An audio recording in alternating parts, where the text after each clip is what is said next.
To beat the street. तो आज इस वीडियो में हम करने वाले हैं टाटा सन्स और एयर इंडिया और गवर्नमेंट के बीच में होने वाली डील का एनालिसिस।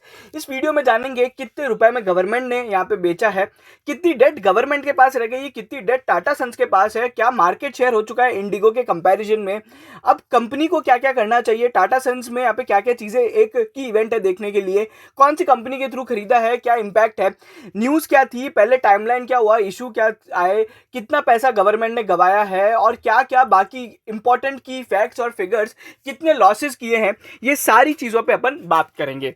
अगर आप हमारे चैनल पे पहली बार आ रहे हैं तो चैनल को ज़रूर सब्सक्राइब करें और बेल आइकन ज़रूर दबाएं।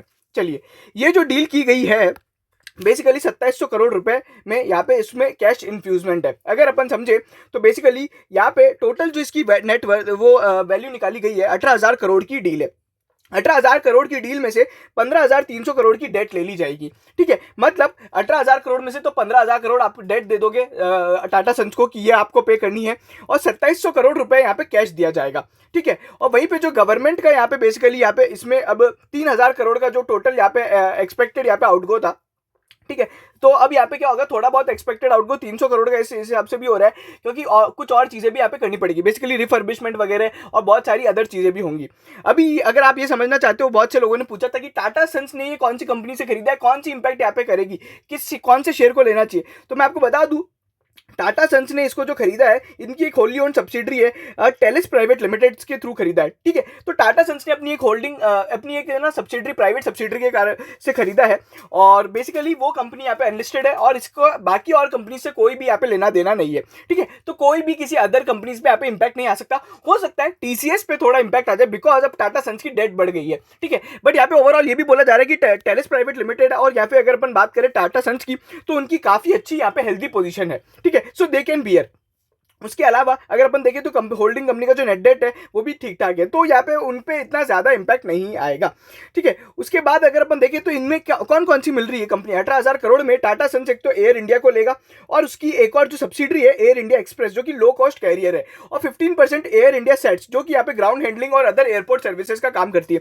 13,500 करोड़ इंप्लॉइज को भी ये अपने इसमें भर्ती कर लेगा। ठीक है, और एयर इंडिया आप सभी को पता होगा जेआरडी टाटा ने स्टार्ट किया था, और because he was the first licence holder of the Indian aeroplanes वगैरह में, तो उन्हीं ने स्टार्ट किया था, और उसकी टाइमलाइन पे भी बात करेंगे कि कैसे ये है ना गवर्नमेंट के पास आ गया।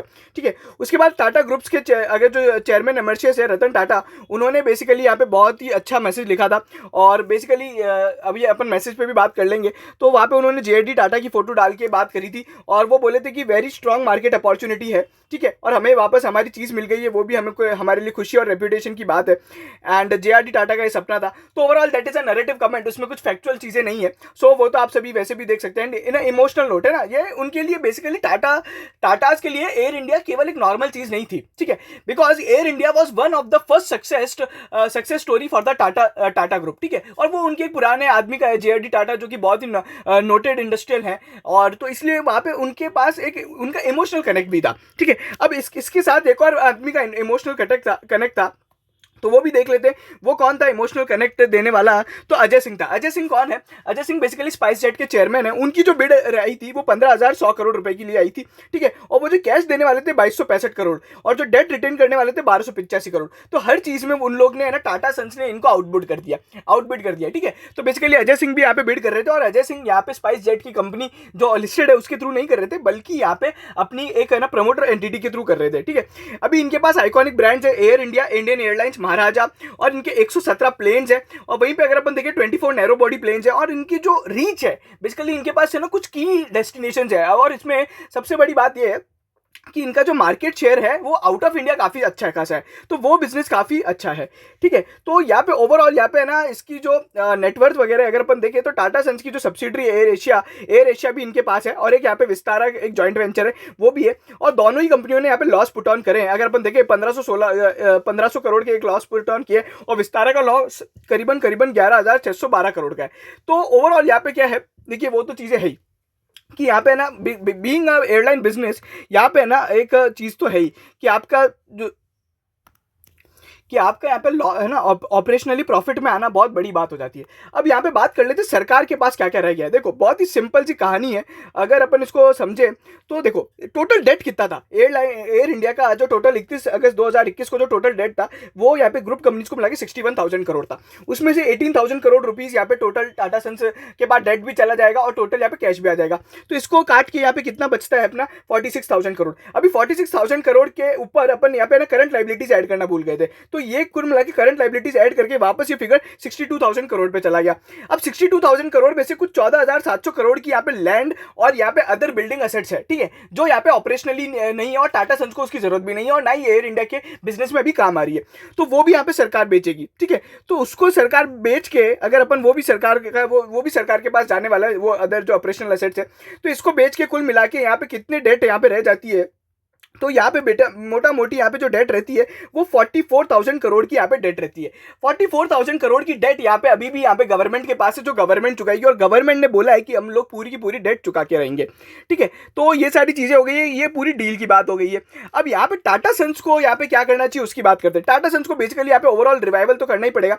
आपने पहले भी देखा जेट एयरवेज और किंगफिशर एयरलाइंस जैसी कंपनीज यहाँ पे बहुत ज्यादा इंपैक्ट हुई थी, और एयर इंडिया और इंडियन एविएशन इंडस्ट्री एक ऐसी है जो लो कॉस्ट कैरियर पे ज्यादा चलती है, और इसलिए यहाँ पे ना कोई इंडस्ट्री ज्यादा लंबे समय तक नहीं टिक पाई थी। जेट एयरवेज का रिकॉर्ड है जो सबसे ज्यादा लंबे समय तक टिकी थी, एक्सेप्ट यहाँ पे एयर इंडिया, वो तो सभी से चली रही है, बट ओवरऑल इंडस्ट्री में ही प्रॉब्लम है। अब यहाँ पे इनको बहुत सारे एक्शंस लेने पड़ेंगे। बेसिकली अपने एक तो है ना रेवेन्यूज पे इनको फोकस करना पड़ेगा, लॉसेस को रिड्यूस करना पड़ेगा, एम्प्लॉय एफिशिएंसी वगैरह बढ़ानी पड़ेगी, और कुछ यहाँ पे ना चीज़ों को यहाँ पे कंट्रोल भी करना पड़ेगा। बहुत सारी इनकी जो वेस्टफुल एक्सपेंस होते थे तो उसको यहाँ पे कम करना पड़ेगा, और उसके अलावा एयरक्राफ्ट की जो मेंटेनेंस कॉस्ट है वो एक बहुत बड़ी यहाँ पे इम्पैक्ट, एक बहुत बड़ा कॉस्ट होता है। फिर कुछ पैसेंजर्स को भी यहाँ पे वापस बैक ऑन लेना पड़ेगा, बिकॉज क्या होता था कि एयर इंडिया की जो सर्विसेज थी कई कई जगह पे डोमेस्टिकली यहाँ पे ना इंडिगो से बेहतर नहीं थी, तो अब वो पैसेंजर का भी यहाँ पे उनको फेथ और यहाँ पे वो सब जीतनी पड़ेगी। तो अब यहाँ पे अगर अपन देखें तो बेसिकली यहाँ पे कुछ एक्सपर्ट ये बोलते हैं कि अभी एम्प्लॉयज को यहाँ पे है ना अकाउंटेबल अगर रखा गया तो बेसिकली यहाँ पे है ना ये रिवाइवल हो पाएगा। देखिए टाटा सन्स के पास पावर और यहाँ पे रिसोर्सेज, पैसा और एक्सपीरियंस और मैनेजमेंट सभी चीजें हैं, तो they can do, but being an airline industry जो कि एक ऑब्वियसली एक खराब इंडस्ट्री है, तो यहाँ पे वो सारी चीजें आना थोड़ी मुश्किल हो जाती है। अब थोड़ी हिस्ट्री की बात करें तो 1932 में जेआरडी टाटा ने स्टार्ट किया था। 1953 में इसको यहाँ पे बेसिकली सरकार से लेके आए थे लोग, सरकार ने इसको मतलब अपने उसमें स्टेक में ले लिया था। फिर 1977 के आसपास है ना 1977-78 के पास इंदिरा गांधी ने उन्हें है ना जेआरडी टाटा को चेयरमैन से भी हटा दिया था, मतलब मैनेजमेंट और ओनरशिप कंट्रोल दोनों ही ले लिया था। फिर 2007 से बेसिकली यहाँ पे ना एयर इंडिया का कुछ यहाँ पे मर्जर हुआ था डोमेस्टिक एयरलाइन जो कि इंडियन एयरलाइंस थी उसके साथ, तब से यहाँ पे ना बहुत ज्यादा इनके लॉसेस बढ़ गए थे। और अगर अपन देखें सरकार ने फिगर भी डाला है, 2009 से लेकर अभी तक सरकार ने 1,10,000 करोड़ रुपए का फंड इन्फ्यूजन किया है, ठीक है। और इसके अलावा लॉसेस तो अलग है, जो 10 इयर्स के लॉसेस है वो अपन देखेंगे। फिर यहाँ पे 2017 में यहाँ पे प्रफुल्ल पटेल बोलते हैं कि हम लोग इसको प्राइवेटाइज करेंगे, ठीक है। और फिर 2017 में यहाँ पे उसका वो आया था प्रपोजल डाइवेस्टमेंट का, 2021 में बिड फाइनल हुई। कुछ आपको पुराने लेटर्स अगर देखने चाहिए तो आप देख सकते हो, इसको पॉज कर लेना। बेसिकली इंदिरा गांधी ने है ना लिखा था जेआरडी टाटा को कि हम आपको यहाँ पे चेयरमैन की उससे निकाल रहे, बिकॉज यहाँ पे सरकार की कुछ यहाँ पे है ना बहुत सारी चीजों पे यहाँ पे ऑपरेशनली डिफरेंस आ गए थे। कुछ यहाँ पे है ना सर्विसेज को लेके थे, कुछ डेस्टिनेशंस को लेके थे, और यहाँ पे एयर इंडिया ने जब इसको नेशनलाइज कर रहे थे ना तो क्या हो रहा था कि उस टाइम इंडियन एविएशन सेक्टर बहुत बूम पे था और एयर इंडिया उसमें सबसे माहिर था। अब यहाँ पे क्या हुआ, कुछ बड़ी बड़ी जगह पे ना इनके इश्यूज आ गए सरकार के साथ, और कुछ पॉलिटिकल इंटेंट के कारण अब यहाँ पे गवर्नमेंट को लगा कि यार एयर इंडिया को तो हटाना ही पड़ेगा, नहीं तो ये अपने को है ना अपने काम नहीं चलाने देगी। उस टाइम कुछ बहुत सारी नई नई कंपनीज भी आई थी because of some boom in the industry, तो यहाँ पे उन सभी को जगह देने के लिए यहाँ पे टाटा उसको पीछे कर दिया गया था, ठीक है। मतलब मैं ना आपको जनरल सेंस में बता रहा हूँ, I am not going into the facts because that is not now history and that is 50 years back, ठीक है। उसके बाद फिर है ना जो जय है मतलब अपने इंदिरा गांधी ने लेटर लिखा था, और उसके बाद जो उन्होंने जेआरडी टाटा ने बहुत ही सिंपल वे में लिखा था, ठीक है भाई आपने मुझे निकाल दिया, I am okay with it and that's all. अच्छा, 1,10,000 करोड़ रुपए से क्या क्या हो सकता था जो सरकार ने बर्बाद किए। 4,300 किलोमीटर की रोडें बन जाती, 5,500 घर बन जाते, 10 साल का मिड डे मील चल जाता, 88,000 ऑक्सीजन सिलेंडर्स आ जाते, 440 मेडिकल कॉलेज, 87 एम्स बन जाते, और कोविड वैक्सीन का बजट जो कि 3 साल का यहाँ पे पूरा हो जाता। ठीक है। तो ये सारी चीज़ें, ये रतन टाटा का एक्चुअल में जो लेटर है वो ये है, और ये JRD टाटा है, और यही हमारा जो बेसिकली आपने देखा होगा तो ये थंबनेल भी यही है, ठीक है।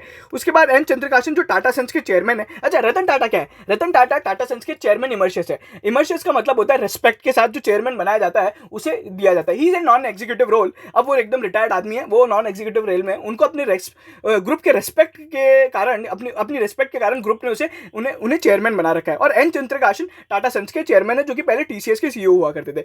उसके अलावा उन्होंने भी वही नैरेटिव कमेंट लिखा है, ज़्यादा कोई फैक्चुअल चीज़ें नहीं है जो अपने को, मतलब आप स्क्रीन को पॉज करके देख सकते हैं, ठीक है। ओवरऑल अगर आप देखोगे तो 64,000 करोड़ के लॉसेज है जो पिछले 10 साल में यहाँ पे निकाले गए थे, और इस तरीके का इनका काम हुआ है। और ऑपरेशनल प्रॉफिट भी यहाँ पे कभी सरकार ला नहीं पाई, एक दो साल लेके आई थी FY16 में, और ये सारी चीज़ें हो रही थी। बाकी ये सारी जो अदर नंबर्स है जो आप देख सकते हो, और अगर अपन देखें तो ये टोटल नंबर्स है जो की फैक्ट्स है। अच्छा, बात करेंगे मार्केट शेयर की, तो मार्केट शेयर किस तरीके से चल रहा है अभी अगर आप देखोगे तो मार्केट शेयर आज भी इंडिगो एयरलाइंस के पास है जो कि 57% का है, और टाटा ग्रुप के पास अगर अपन देखें तो मोटा मोटी 26% का यहाँ पे मार्केट शेयर अब उनके पास चला गया।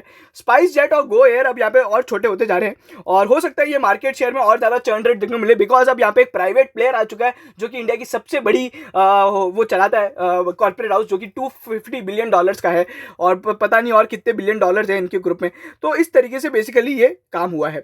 अच्छा, अब यहाँ पे ओवरऑल यहाँ पे अपने को, मैं ये वीडियो क्यों डाला है और मैं ये सब चीज़ें आपको क्यों बता रहा हूँ, देखिए ये इकोनॉमी का एक बहुत बड़ा इवेंट है, ठीक है। अब यहाँ पे आपको सरकार का डेट भी अगर मैं आपको बताऊँ तो यहाँ पे सरकार का जो डेट भी है, बैंक्स एक्सपोजर भी दे रखा है। बैंक्स एक्सपोजर कुछ ऐसा है कि बेसिकली सारे PSU बैंक्स इन्वॉल्व है, ठीक है। PSU बैंक्स इन्वॉल्व है, और उसमें से यहाँ पे सारे PSU बैंक्स को फायदा भी होगा। देखो अब क्या होगा ना, PSU बैंक्स में एक तो आपको पता है SBI है और फिर PNB है, ये दो तो बड़े बैंक है जो यहाँ पे सभी जगह आई जाते हैं लोन देने। SBI को फायदा है ही है इस डील से।